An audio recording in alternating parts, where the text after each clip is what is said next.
Yangu imekuaga hivyo always, but ni kitu yenye nilikuwaga na avoid sana. Growing up, I've always been like a natural leader, where in everything that I do, meanwhile you've been prefect your whole life, wendo head girl, wendo school captain, wendo in control. So I think God knew the kind of personality he endowed me, na akaweka pia sauti ya kuongeza. All my life nimekuwa hivi. I remember nilikuwa najaribu kufake, yangu akiniambiaga wewe ongea tu na hiyo base yako. I used to feel so bad about it. Like when I feel kama mimi si kama demo mwingine. And then growing up nilikuwa tomboy mbaya. Nilikuwa nacheza futa, kutembea nilikuwa natembea hivi because nilikuwa nacheza na boys always. Nikicheza futa, I never used to play futa with the ladies. Nilikuwa nacheza na maboy, wewe ndo dem peke yako. Yani I was always an energetic child whereby nilikuwa napenda tu kuenjoy life. I wasn't so loud. So all through toka nikuwe mtoi mpaka nifike high school, my voice has always been like that. I used to hate it because when you have your girl group, you want to be like all the other chicks. Though nikiwa high school nilikuwa natumia ku command respect kwa sababu watu wanioni na wewe ni school captain. So nilikuwa form 1 clear the corridor. Haoni ni nani lakini kila mtu ameclear because even the form 1s are taller than you. Yeah.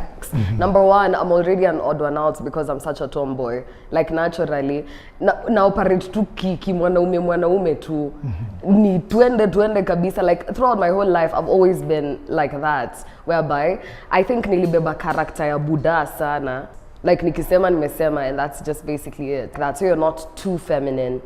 Mademu wakiimba, wakiandika lyrics, nini kwa song kwenda kuimba. Mimi sina sauti ya kuimba. Used to mess up my confidence yani ile sana because people used to point it out.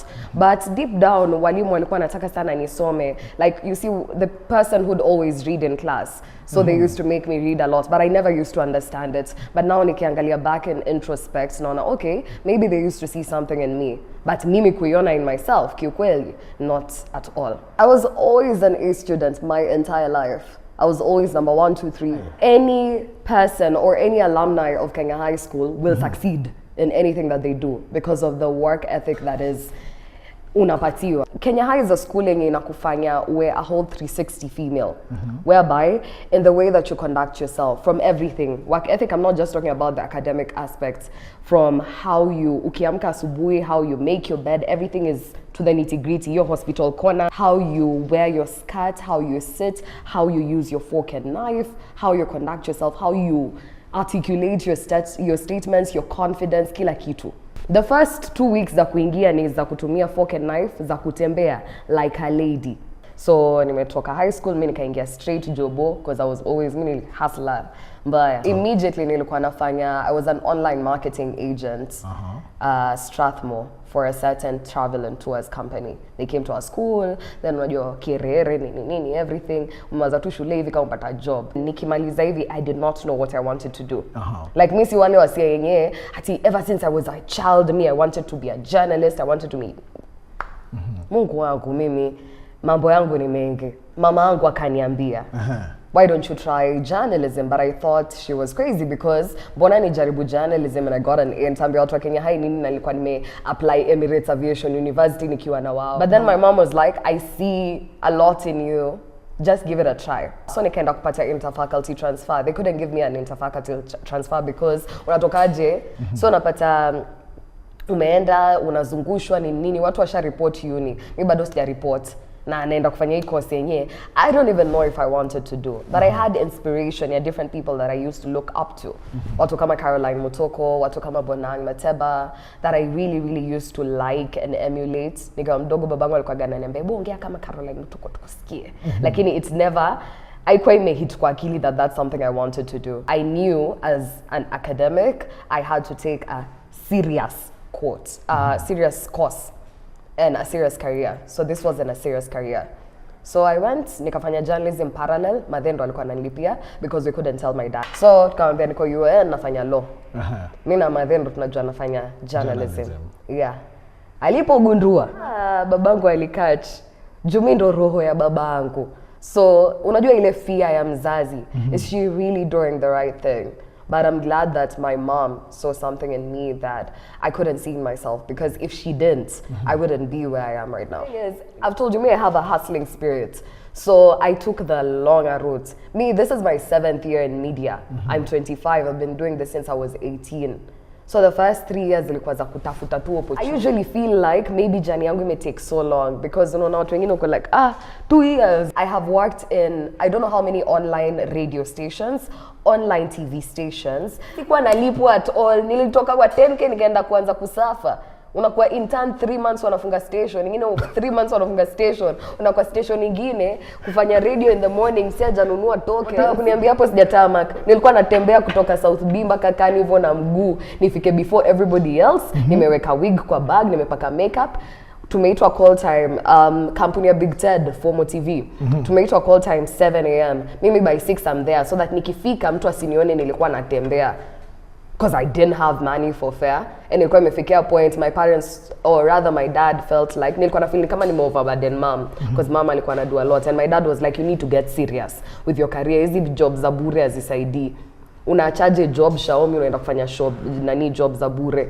So unatembea mpaka huko kwote ndo host the whole day bila kula chochote. Urudi jioni ifike hope someone will tell you wacha ni ku drop. So at Ibru kulikuwa na hiyo audition where they were looking for hosts wa show yenye kuna 8 hosts. I remember hata ilikuwa na trend at the time. Over 700 people walikuwa show up. Walika audition at 9 am. Mimi I was there by 5 am and I was the 8th person kufika. So kufika pale tuka audition nini, ended up getting the job. First episode, second episode, and then now the bosses got to feel like, damn, sauti yake kidogo is very different.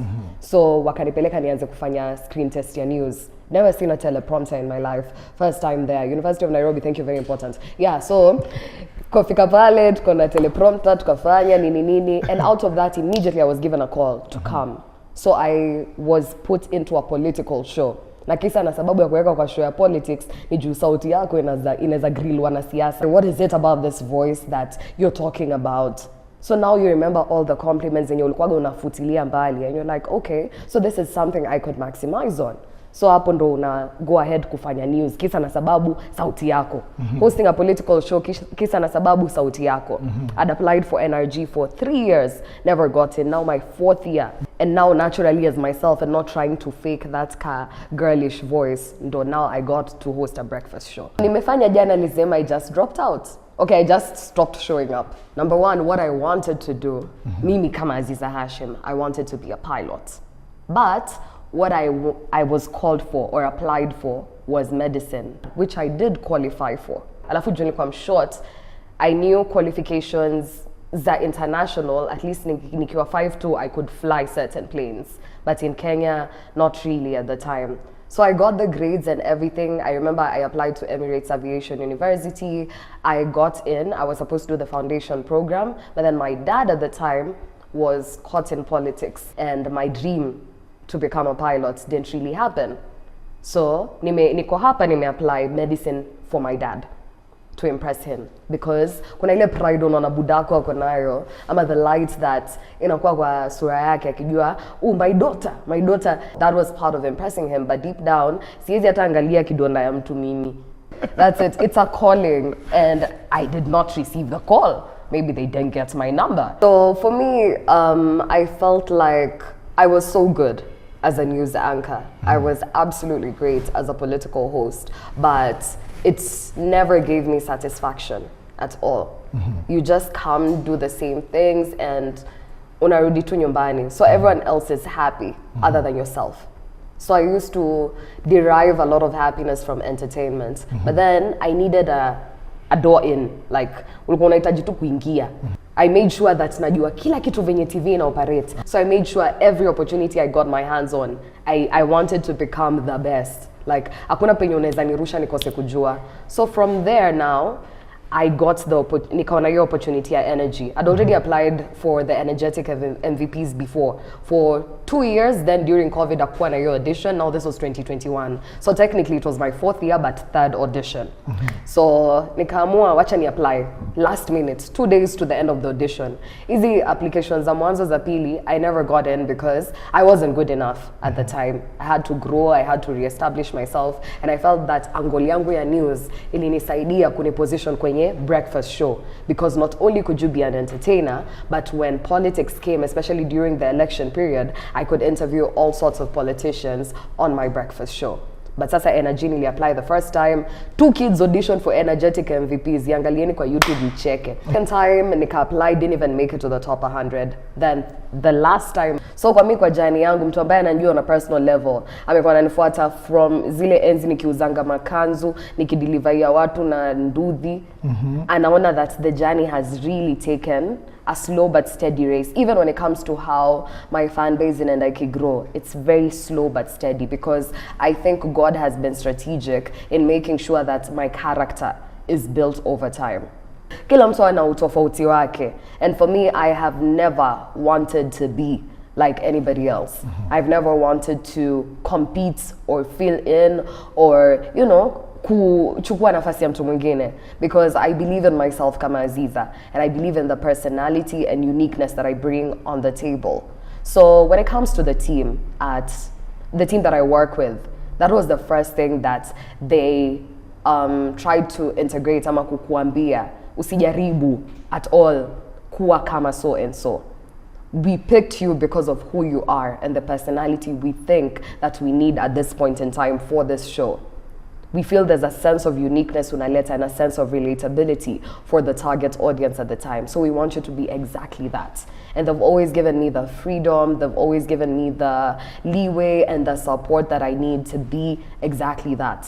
I've never received any no's from my producer when it comes to the craziest ideas that I come up with.